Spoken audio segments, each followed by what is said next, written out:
Hello and welcome to this fortnight's Reset Show. As you'll see, slight change in face at the front end of the Reset Show today. Unfortunately, our lovely Emma is under the weather again, not long after COVID, poor thing. She is on the call, but she isn't feeling herself. So she's going to stay off camera and I'm going to help Bea host the show today. So we've got a very exciting chat today with Tom Nagy from Crown Worldwide Group, and you may recognise Sam Knowles, who has been on the show before from Insight Agents. They'll be talking about the role of purpose and how to unearth, embed and evaluate its impact. So lots to look forward to on the show. So before we get started, for those of you who may have never come across the Reset Show before, the Reset Show was originally born right at the beginning of the pandemic when we wanted to seize the opportunity that it presented us to do things differently. So over the course of the last year to 18 months, we've had some fantastic guests join the show, sharing their experiences and things that we can really learn to help us as we move forward in this new or different way of working. We are going to be doing things slightly differently after today's show ends. So if you are a regular, you'll know that we do the show on a fortnightly basis. It's usually on a Wednesday at this time. Going forward, we're going to be a little bit more flexible just to give us the opportunity to hear from some different guests who aren't restricted to a specific time slot. So if you're already signed up to receive all our notifications, we'll keep you informed about who we've got coming on the show and when. So if you'd still like to join, you can do so. But as so many of you now get the shows from my emails afterwards, you'll still be kept up to date with all the great conversation. So I'm going to hand you over now to Belinda to introduce our guests properly and get the conversation going. Thanks, Katie. Katie, you're a total pro, stepping in at the last minute. That was so slick. So thank you so much, and Emma, get well soon. So as Katie said, we've got Tom and Sam on the call, and I have had the joy of working with these two over the last 18 months to 2 years on this really fascinating project where we helped Crown Worldwide Group to unearth, and we'll look at this language in a minute, to unearth its purpose, and then to think about actually how do we make this meaningful? How do we actually bring this to life? How do we embed it? And what does that look like when that's done? Is it done? Lots of interesting questions there. So that's what we're going to be exploring, as Katie said. I'm so excited that these, we are the back of a brilliant award win for the team at Crown Worldwide Group last night from the Business Culture Awards, scooping the award for leading with purpose for business culture. So that's literally less than 12 hours ago, I expect, that they picked up that award. So it's super exciting to explore that. And also, that's not the only accolade that this program or this piece of work has won. The guys also scooped 3 internal communications and engagement awards, plus the Grand Prix award at that award ceremony. And really what I think is so interesting is, for me as a consultant or as somebody working in an agency side, is that what this program for me does is it really ties the bow on a piece of work. And what I mean by that is it didn't just do the work and then go, great, yes, done, isn't that fantastic? It's the pure evaluation piece at the end of it that can actually start to measure the impact of this piece of work. And that is such a gift, because usually as consultants we step away or have to step away towards the end and wish people well, but Tom has done just the most fabulous piece of work to incorporate that. So let me introduce Tom in a little bit more detail. And I know I do a hash job with this. Tom, do fill in the gaps. So Tom Nagy is head of insights at the global logistics business, Crown Worldwide Group. Now, Crown is an enormous organisation, 5 businesses,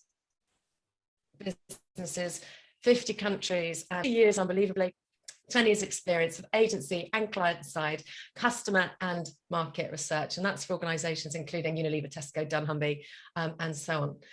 Sam, who Katie said, has already been on the show with us, so many of you will be familiar with him. Sam is founder and MD of Insight Agents. Insight Agents are storytellers, in particular data storytellers. Sam is also the author of, I'm going to say 2 books, but it might be 2.5 or 3 by the time we're speaking. So I'm sure we'll drop into the show notes and the chat today some details on some of those fabulous books as well. So Tom, anything about you that I haven't said that people really do need to know?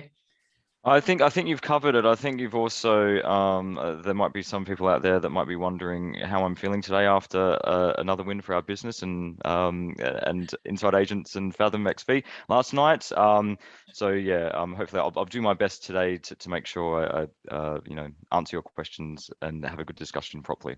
But I am feeling a little bit partied out. That's what you're doing in a shady room, not too much bright light. So Yeah, thank you for joining us. And congrats. Sam, what haven't I said? Well, I wish it was 2.5. My essay deadline for book 3 is the 31st of January next year, but I do have the end of this month, the whole week of no client work and focused writing, but I'm very ready to write the third in the Using Data Smarter trilogy of books, but we will talk more about that next year, I have no doubt. Fabulous. Yeah, great books. Do check them out. As I say, we'll put them in the show notes. So let's start with the conversation. Katie, give me a thumbs down if my audio is really bad. I've just got a big truck going fast, or a thumbs up if it's okay. It's okay. It's a bit off and on, so we'll see how we go. Worst case scenario, we can always turn your video off and see if that helps with anything. And okay, great. I will questions watch through chat if needs be as well. So. Excellent. Okay. I will watch for your visual cues, and if I need to switch my video off, I will. So great. Into the conversation. So the language we talk about and how we've introduced this program is discovering or unearthing purpose. And it's a very particular choice of language. Sam, can you explain a bit more about that? Yeah, so I mean, I think whether a company was founded in 1965, I think I'm right in remembering that, Tom, for Crown, or whether it's kind of 65 days or 65 weeks old. The purpose, the reason that the founders created it, and that those that lead and serve and help to keep it distinctive in the very moment. The purpose is there, but it often remains hidden in plain sight. And I think that it's very important to, I mean, you mentioned that I'm interested in data, I mean, all sorts of data. I think it's in order to get towards a purpose it needs surfacing. It's a bit like, the old oil analogy, you need to zone in the right area and then mine and extract and ultimately to refine that. I mean, I think there's a lot of talk about purpose, and I think there's a lot of cynicism about purpose, and I think I was at one stage thinking about writing a book about it. I'm not at the moment, but I was thinking about doing it, and it would have been called something like "It's not about saving the planet; it's much more important than that." The purposes that businesses can have and can express don't need to be just about ESG. Often they are. There is an ESG component in them, but it's about what is it that motivates the individuals that founded, that lead, that serve, that throughout the organization. What is it that joins them together? What is the reason that they're there and that they exist? And one thing it definitely isn't, and Simon Sinek, who's been in this area for many years, would say is profit. It's not about making money. Making money is not a decent answer to the question, what is your purpose? Because that's a consequence of doing something brilliant. I had the hour, just before we came on, I had the hour in the year that I hate most, which is actually, it was quite fun in the end, but it's sitting down with our financial advisor. It makes my ears bleed usually, but anyway, it was fine. But we were talking about Harley Davidson, and of course, Harley Davidson. The purpose of Harley Davidson's, as I'm sure we'll all know, is to unleash the easy rider in every 48-year-old accountant. Anyway, so when we talk about discovering and unearthing and surfacing, it exists in there. You need to use a number of different tools and techniques to get that out and to workshop it and to develop it. And then, of course, once that has been landed and agreed upon and signed off by the business, well, then it's over to to the business to make sure it comes alive. And I have to say, in many years of working, this is not blowing smoke, Tom, but in many years of working with businesses, I have never seen a purpose that's been landed and accepted and welcomed because it's a reflection of the business. I've never seen one activated and put into a business in the way that you've done it. And the latest gong that you scooped in your bleary-eyed way last night with your colleagues to go to with the other 4 from earlier this year is testament to that. Great. Sam, I'm going to come back to you just to explore this concept of embedding and activating purpose in just a minute. But before I do that, Tom, is there anything, what's coming up for you when you hear Sam talk about discovering purpose? And he talks about, I don't know why I'm flagging this in particular, but cynicism, different interpretations of not what your purpose is, but what purpose even is, if you know what I mean. Absolutely, and as always, very well put by Sam. And absolutely, it really does come down to the language we were using when this project kicked off. Back in the day, it was all about, just to reiterate what Belinda was saying, unearthing, discovering, and so forth. And what this really came down to was how we can truly, understand what the purpose of Crown is in the most authentic way possible. And the key for us was authenticity.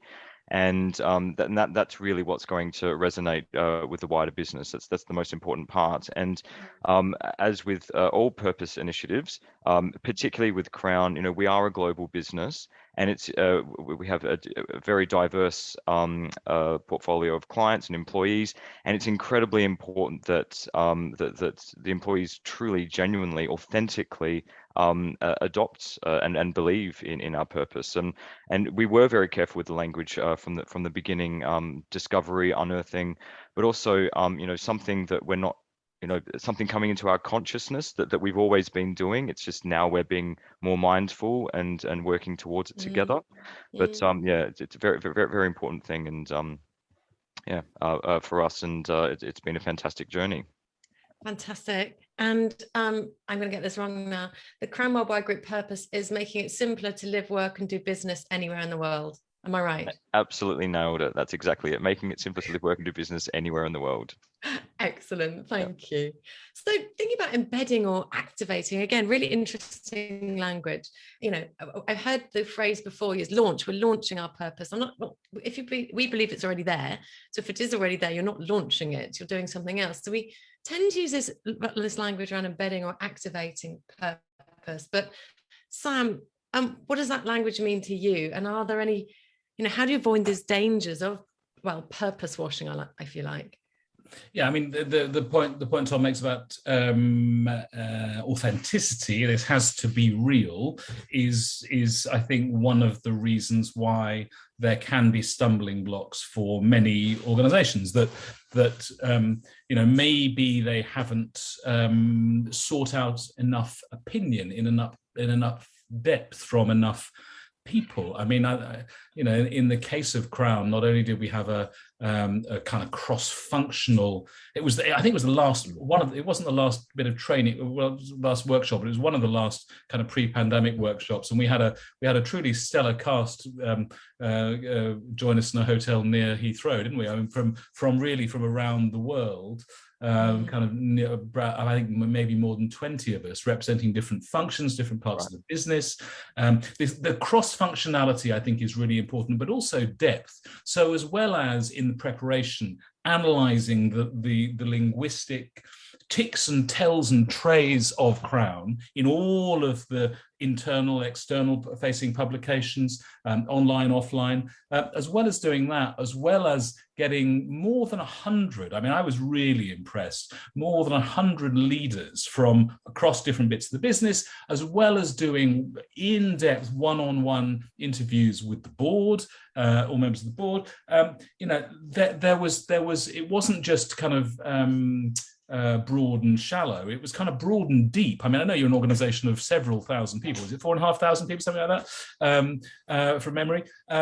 We didn't speak to everybody. We weren't able to, it would be kind of too confusing, but we were really able to go kind of broad and deep. And I think that's one of the keys. I mean, one of the keys, your key word there, Tom, of authenticity, one of the reasons that the expression of making it simpler for everyone to live, work, and do business anywhere in the world, one of the reasons that resonates is because it's true to what the business does. And you have very diverse business operations, from archiving and storing data and moving people and art and wine, or lots and lots of different things. But actually, there can be a danger, bless you, there can be a danger, particularly with a diversified business, a business that's grown organically and by acquisition and different things. There can be a danger, and one of the reasons that I think purpose statements can be rejected and fail to embed is that they're so bland. They're kind of all things to all people, and therefore they mean nothing to anybody. What I think, by going broad and deep with the Crown ecosystem world, we were able to listen to a real diversity of voices, and in fewer than 20 words, ideally capture something that resonated, that was authentic, and then that allowed it to be properly embedded. That's my feeling.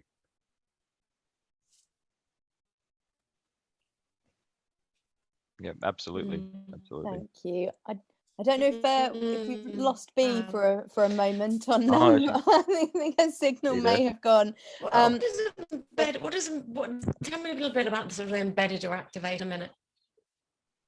Oh, she's there. We've just got a bit of a lag, but we'll work through it. We'll work through it. We've all been through this before. Let's do it. Come on. So my question for you is this, which is, what has embedding or activating purpose looked like at Crown? And that's for Tom. Yeah. So I think where it starts for us, and I think that this goes back to what we the challenge that we uncovered and set ourselves from the very beginning is how we communicate purpose. And Belinda, you mentioned the word, we didn't want to have it launched, turn it into, not that there's anything wrong with this, but like an internal marketing campaign that has a certain lifespan. This is something that we truly wanted to activate within our business in a way that's authentic, and has the appropriate buy-in from the right level of leadership all the way through to the people that are facing our customers, and throughout all of our different business units and all the different markets that we operate in. So that idea of how that is activated was incredibly important to us, and it wasn't easy. And so the way that things were activated was we chose an approach of having it being a conversation-led approach. So managers having conversations with their teams, one-to-ones. So it was I think we use the word soft activation. We had some. There's lots of fantastic words from Belinda and Sam, by the way, everyone, as you would know. But it was, and it truly was a genuine, authentic, conversation-led approach. That was then backed up by various other channels and business updates or town halls and so forth, where we encourage not actually saying the word purpose, but actually making it simpler to live, work, and do business anywhere in the world, and with regular check-ins and so forth. And then later down the track, embedding the measurement program to see how we're actually tracking and tracing on this, and we'll probably talk about that in a bit more detail a little bit later, Belinda. But yeah, and what this has resulted in is truly something that even I have seen organic. I don't know if the word's manifestations, but Sounds good. People activating their purpose in their day-to-day life. Like you go to LinkedIn on some of our employees, and you actually see in their statement, making it simpler to live, work, and do business anywhere in the world. We never said to do that, and for me, it says that this is genuinely, again, we do have data to back this up, but we see evidence out there that it's definitely something that is lived, truly lived, and activated within employees of the business as well. So. Yeah, it's been really great to see, and there's a lot more on the way as well. Can I just add something there? And you mentioned I call myself a storyteller or a data storyteller. I started life as a classicist, and I'm afraid I'm going to speak. And there are classicists in much more important roles in the United Kingdom and elsewhere who've given classics a bad name. But I'm hoping to bring something back to the classics. So there is this concept. I'm going to give you only 3 Latin words: in medias res, in the middle of things, plunging into the middle of things. Stories are told much better when you plunge in, when the story, and in this case the story of the purpose, is just a natural way of doing it, and you're not, as you say, absolutely as you say, Tom, you're not launching it. So I'll give you one example. Homer, the Odyssey. This is his journey home from the Trojan War. We don't start with the wooden horse having been wheeled. Wooden horse doesn't even appear in Homer. We don't start. I'm going to leave the war now and sail home, and it's going to take me along. He's being held captive by the witch Calypso, and then you get flashbacks, and then you get dialogue, and then that's my little kind of storytelling classicist. You can take classics out of the boy, but whatever the phrase is. The reason that those stories resonate 3,000 years after first being composed is because they do things in a satisfying storytelling way. And when it comes to corporate storytelling, it's exactly the same. So Tom, your point about didn't want to launch is perfect, is spot on from the storytelling perspective, because if you try and say, here's our purpose, we're launching it today, it's great, bunting banners in buildings, on payslips, wherever it might be, on email signatures, those things can join organically. But if it's just, if it's revealed by dialogue, I love your example, that brilliant example there on the LinkedIn. We didn't ask them to do that. Well, no, because it's authentic, and they want to be part of that visual and oral culture. So I think it's really important not to launch it. Clearly, there needs to be some structure. You want people to stumble across at every available opportunity without ramming it down their throat. The fact that this is an expression that resonates with the business, and you want them to share that. You want it to become a meme. You want it to be shared around the business. But it sounds, if it's appearing on LinkedIn, it's living up to its mimetic potential. Thank you.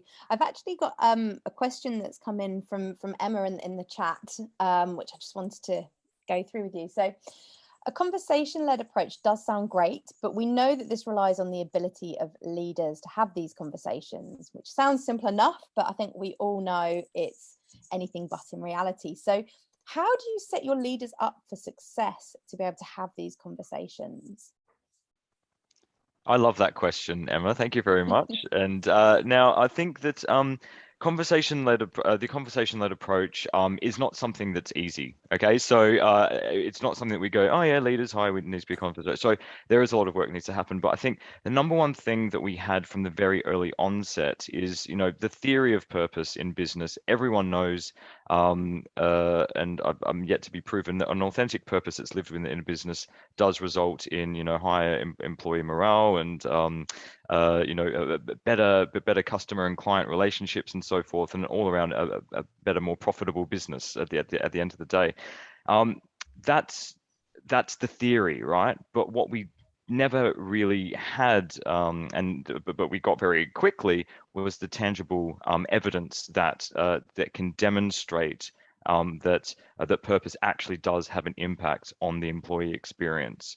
And once you and it goes back to what Sam says about cynicism about purpose. Not everyone buys into it, and it's something that you need to be prepared for. You need to have that conversation on different levels.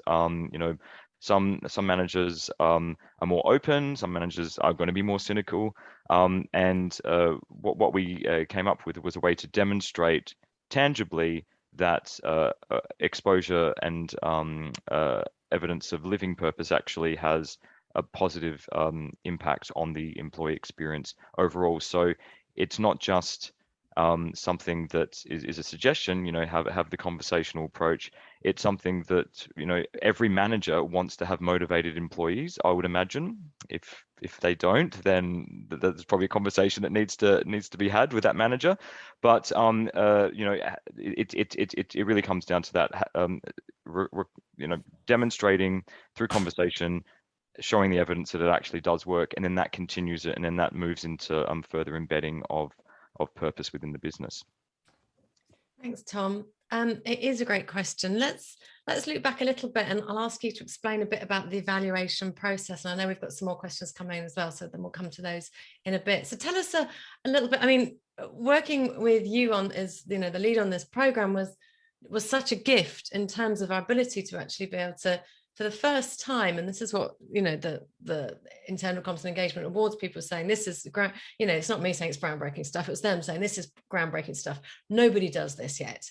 So tell us a little bit about that evaluation approach and how that came about.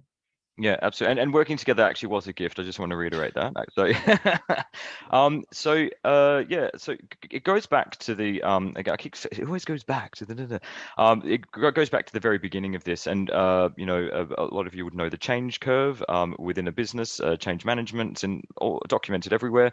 Belinda and Sam had it in the original proposal, but really the change curve in business, like, it doesn't happen overnight. It takes time from a general awareness through to sort of understanding, and then moving on to embedding later down the track. And we were very much true to that all the way through this. Again, going back to authenticity, we know that this is not going to happen overnight. We didn't want to go out and have conversations with our leaders and other parts of the business to help activate purpose by telling us, once you read the statement, everything's all going to suddenly join together.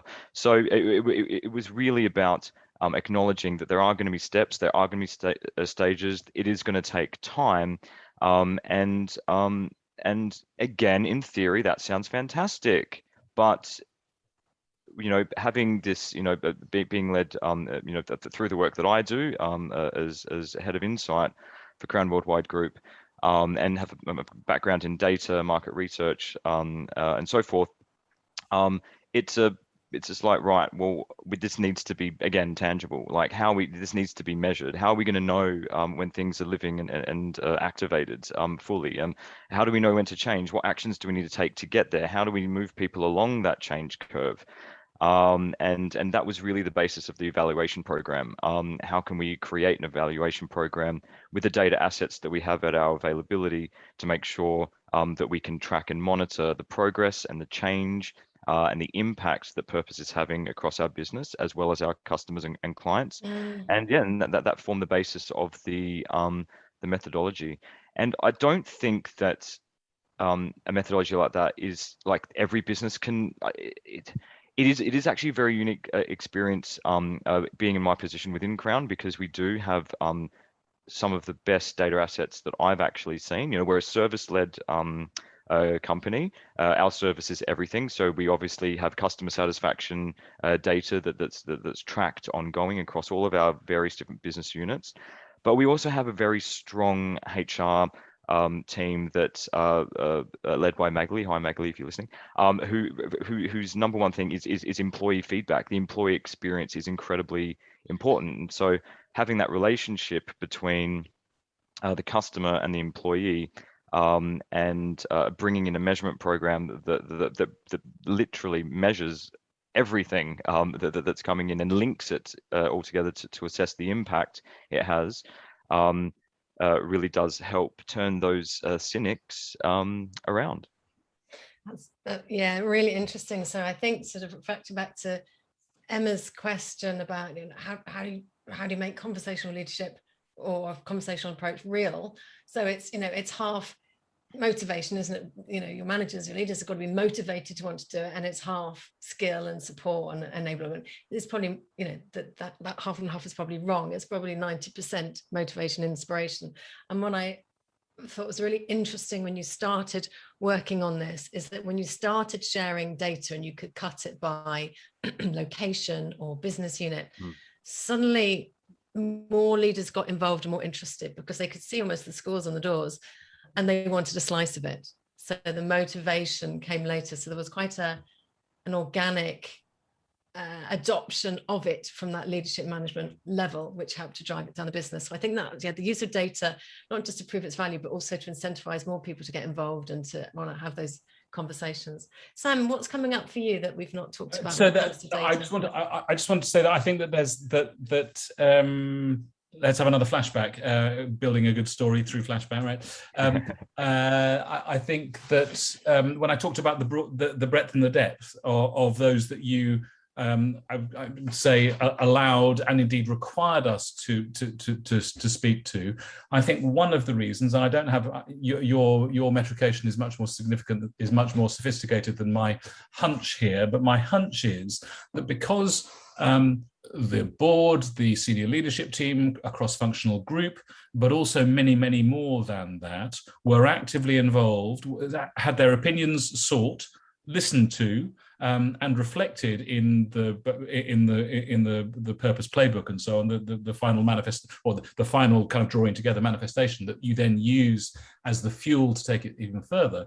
Because they had been listened to, therefore it feels much more like an inclusive process, and that you've involved them along the way.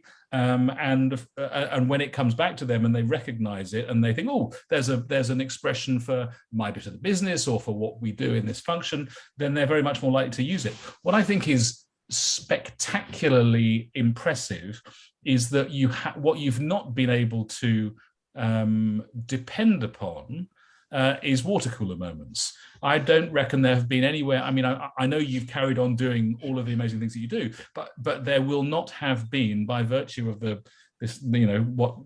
one thing and another in the last 18 months, there will not have been the opportunity for those spontaneous, accidental, oh, have you seen about this? Or I heard, so you've stripped that away. And yet, because you took this rigorous approach, one in the data in, so it's not garbage in, garbage out, it's quality in and therefore quality out.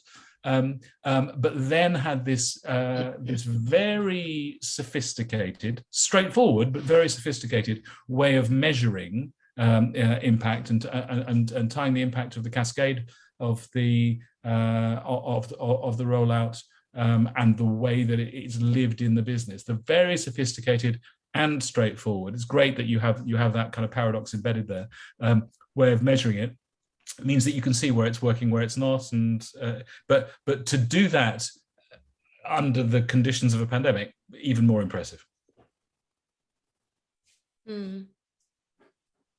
Tom. Cheers. Thanks, Sam. Yeah, absolutely, and it's I guess it's one of those things, and it actually is, really, it's actually true to our purpose. It's actually what we do. We are making it simpler to live, work, and do business anywhere, and that's embodying itself through, adapting and continuing to evolve through, the things that have happened over the last 18 months. I like it how we're avoiding saying it, but it's definitely something that we're particularly proud of. But the best thing is that it's something that has embedded itself in our organization, and it's continued to be listened to and acted upon. So yeah, it's very exciting. I'm not being gratuitously euphemistic. The Radio 5, BBC Radio 5 live in the UK, their film reviewers and podcasters, Simon Mayo and Mark Kermode, they don't talk about the pandemic. They always talk about what with one thing and another. And I think poking one in the eye of COVID and calling it one thing and another is quite decent. But no, it's genuinely impressive. Yeah, thank you. Yeah, really good. I love that expression. Thank you, Simon. So much better than these unprecedented times, which I think we were all sick of by about April last year. That's 18 months on. Jane, I think we started to discuss. Jane has put a question or a comment in the chat about the difficulty of making purpose real across multiple, I'm going to mangle it, sort of multiple business units and leaders with different priorities and so on. And we've touched on it at one end in kind of like the data, use of data to inspire and demonstrate the impact that it has on employee experience, employee engagement and customer experience, which is an organization like Crown, which is what it's all about. There was something else that I just wondered if it's worth reflecting on briefly. Maybe it's quite a tactical thing that feels significant to me. And this is to Sam. I know that obviously Crown is a business with multiple business units doing everything from moving fine art and storing wine to massive data storage and many other things in between. And Sam, you needed to come up with, we needed to express, if you like, so you unearth and then you express or articulate purpose. And you need to do that. It's flexible, right? Because there were different manifestations of this to help different business units engage with it. Can you explain a little bit about what that looks like, flexibility within a framework or whatever it may be? How does that work? Yeah, absolutely. So, I mean, I think if you look at the core expression, kind of live, work, and do business, kind of expresses what people, I guess, before the age of retirement and even after do. So the making it simpler aspect or element is absolutely central to that. But I mean, if we think about, and I'll be specific just to demonstrate the flexibility. If we think about the relocations, moving people and families and possessions and the rest of it. So if we're saying it's making it simpler for everyone to live, work, and do business anywhere in the world, then for relocations, we're talking about making it simpler for you to move your family, your possessions, and even your pets to more than 150 countries worldwide. If you're thinking about another element, if you're thinking about records management, making it simpler for you to integrate physical and electronic assets, making them more available, and understand how information flows through the business. I won't go through every one of your 6 or 7 divisions, but I think the simple, the word simple, I was really interested when we done the absorption and the analysis and the workshopping and so on and so on. I was interested to know how the simpler would go down for a good reason, that there are some people who think that simplicity is a dirty word. And it's about dumbing down, and it's about being too vanilla. What I was delighted about was that across the business, the sense of simplification, that doing something professionally because you know how to do it, and what visas are required, and what happens with pets, and how not to break pottery. I mean, all of the millions of things that go to make up each of the different business units. Not only is simplification not a dirty word, it's a beating, as I appreciate it from the outside, at least, and when working with Tom and colleagues, it's a beating heart principle of the business, and it's in terms of customer experience. If you're moving halfway around the world, or even just not halfway around, a tiny bit around the world, if you're entrusting a third party to ensure that your data is managed in a new and more elegant way, then the simplification bit is not only not a dirty word, that's what you're after as a customer. You want it to be safe and secure and the rest of it, but you just want the headache to be taken away. And because that is a beating heart principle of the way the business has grown organically and by acquisition and the rest of it, then I think it's quite straightforward to have this higher level thought about simplification, and then how it manifests itself in very, very different businesses that require very, very different skills and expertises. But I think that there's a core thought that is then manifested in many different ways. Yeah, absolutely, super important. And I think that just to build on that, the way that we speak about it internally, because it's always a question as well. It's just like, you make it simple to work and do business anywhere world, but what does it mean for my business unit? Like, so again, Crown, we're multiple business units. We talk about our core 5, and we have up to 7. We may have 8. There may be more, but everyone wants to know. And I think again, it comes down to the language. It's how we express purpose, and the expressions of purpose are what brings it together to that core fundamental purpose throughout the business units. And it's the thing that weaves the common thread that ties all of our business units together, which is a really, really important thing for Crown and our business. And again, this goes back to the brief. How do we link all of our very diverse and different business units together under one unifying purpose. And it's a big part of that. So another question in the chat, and Tom, I'm going to put you on the spot for this. So this is Emma's looking for more detail on the evaluation approach. So can you explain what you measured and the approach that you took? So I know that obviously the measurement looked at engagement and experience, and also customer experience, and correlated those two. Is it possible to, there's a lot of cleverness in here. Can you give us a simple explanation of what you measured in the approach? You're asking me to be clever the day after an award ceremony. Thank you. Thanks, Emma. I'll give you loads of detail, actually. But put simply, so basically, the two ways that we, two key data assets that we use. We use our data from our customers and clients through customer satisfaction, and we use our internal employee experience data. And then the third part, this is where the magic happens, is we anonymously link the two together through and understand who is along that, from the employee perspective, how employees are tracking along that change curve. Are they learning purpose through to living purpose? And so we have a way to identify that that has been crafted through a series of questions. A bit of direct and indirect analysis technique is used to understand who is living versus learning purpose.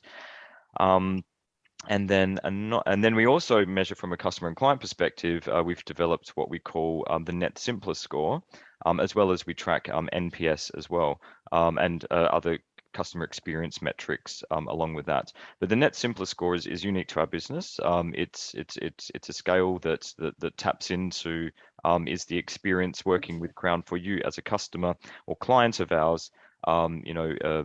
Simpler versus more complex, basically. And so we use that data coupled with employee experience data, link them together, test those who are living versus learning, and anonymously we can link to see what their customer experience is like of those who are exposed or living versus learning. And we can assess the impact on that. I'm going to pause there just in case. Is that enough detail, Emma? I can go into a little bit more if you like. We'll watch the chat and see if she comes back with more. All good, thanks. Great job. Sam, what do you think other organisations could learn from this use of data insight and storytelling that we're talking about at Crown? Quite a good question. They should do exactly the same as Crown, because Crown have done it better than anybody I've ever seen it do before.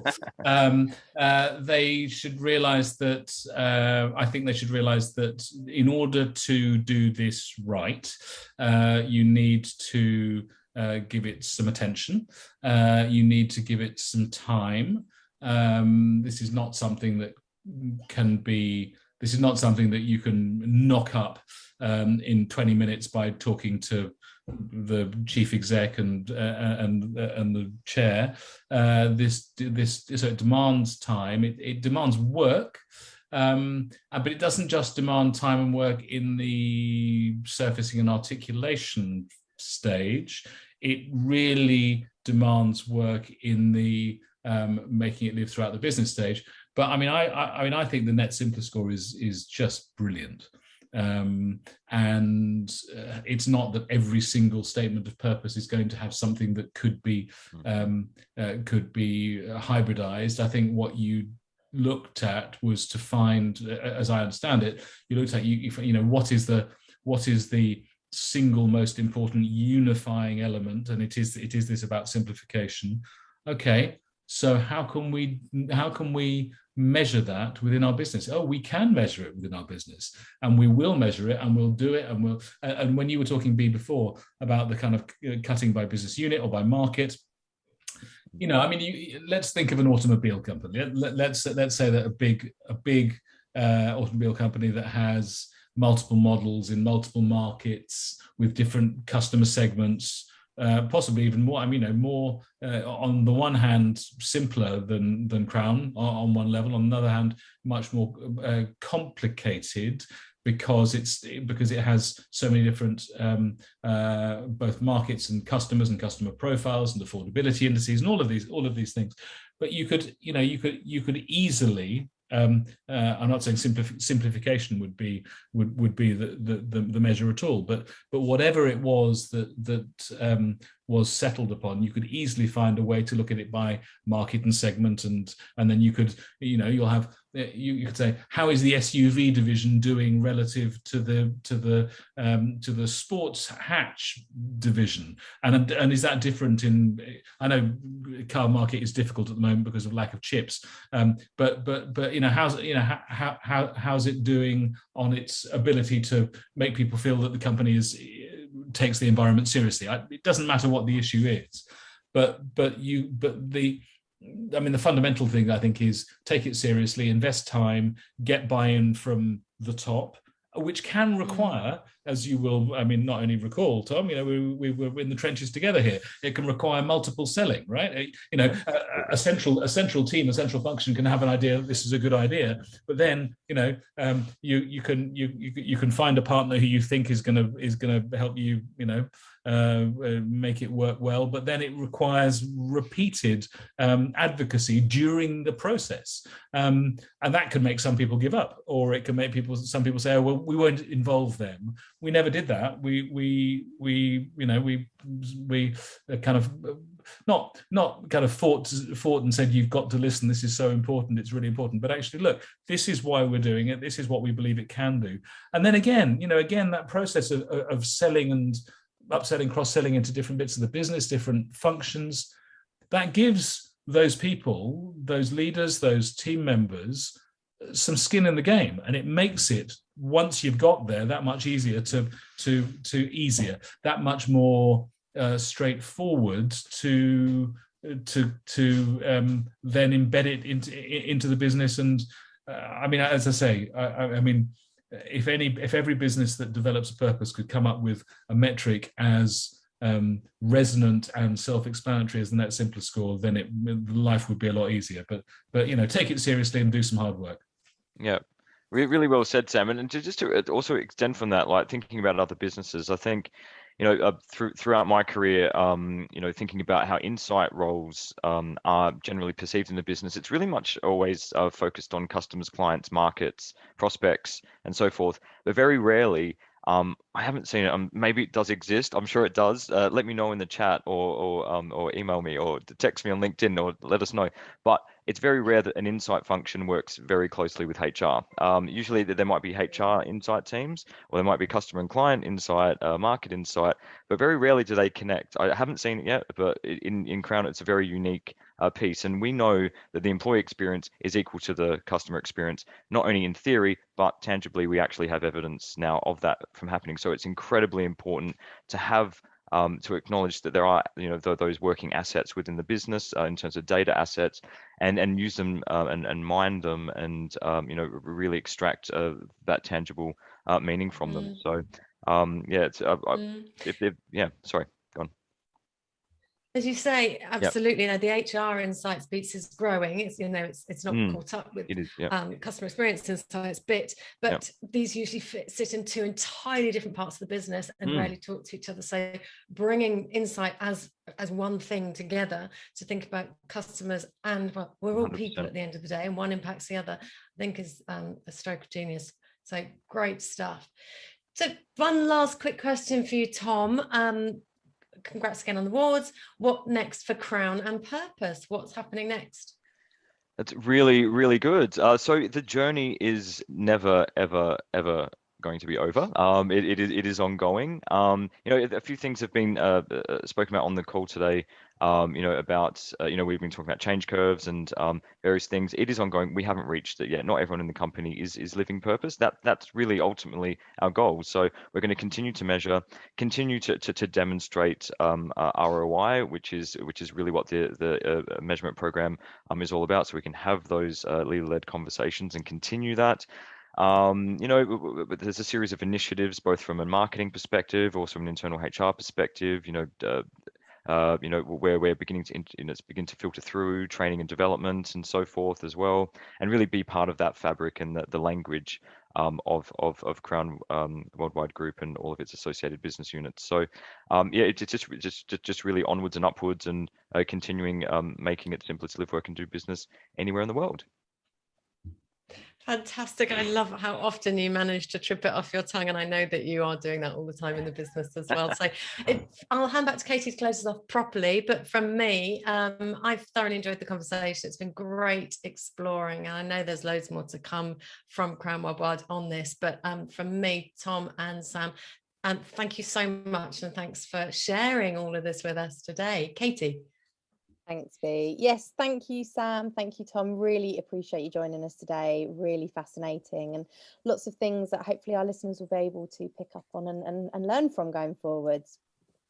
So as mentioned at the top of the show, we are going to start doing things slightly differently from here on in. So if there are guests that you would like to see come up on the Reset Show in the future, please do send us in your thoughts, suggestions, ideas. You can email us info@peoplelab.co.uk and we will do our best to track them down and get them on a future show. Make sure if you haven't already signed up that you do go onto our website, get yourself registered as someone who is subscribing to the Reset Show, and then we'll send you all of the recordings after the show, links to the podcast, and we do also treat our subscribers with extra reading and resources and other little bits and pieces that you may have heard talked about as part of the show itself as well. If you haven't discovered us on YouTube, you can watch all of our old shows. Please make sure you give us a like and subscribe.